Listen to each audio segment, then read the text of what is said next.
How to add glow, bloom, and blinking effects in the newest Blender versions, starting from Blender 5.0. So today, I'll walk you through the updated method step by step. No add-ons, no confusion, just the right way to do it. Alright, let's get started. First, you'll need an object, so let's add one. I will start with a cube. Now select the two top corner edges and bevel them.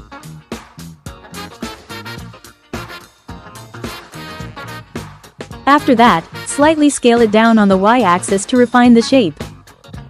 The object needs a material that actually emits light. So go to the shader editor, and let's create an emission material. Click New, and you'll see the principled BSDF connected to material output. Delete the principled BSDF, then add an emission shader.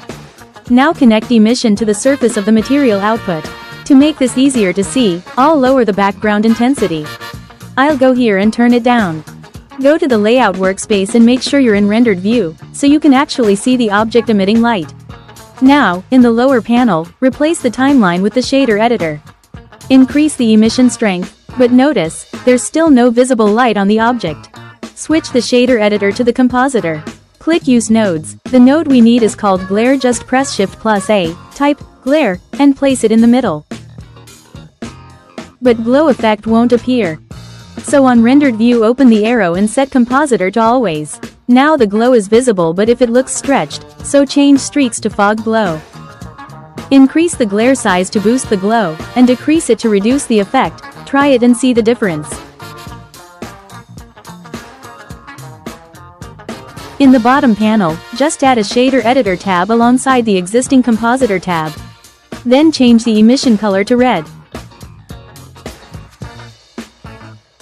Increase the emission strength. You've got several settings in the glare node, like strength and saturation.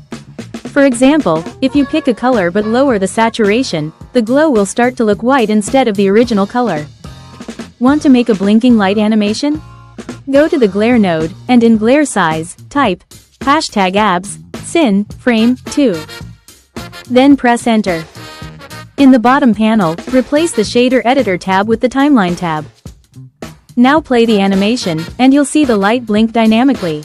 Once you're happy with how it looks, make sure to set up the same settings in your new project so you can reuse this glow and blink animation there. You can also make this light any color you want. Just duplicate the light, go to the shader editor. Separate the material, and then change the color from red to green. Now you'll see two lights blinking red and green. It's that simple, and you can use this trick in any project. If you found this tip helpful, like this video and subscribe to learn more Blender tips and tricks.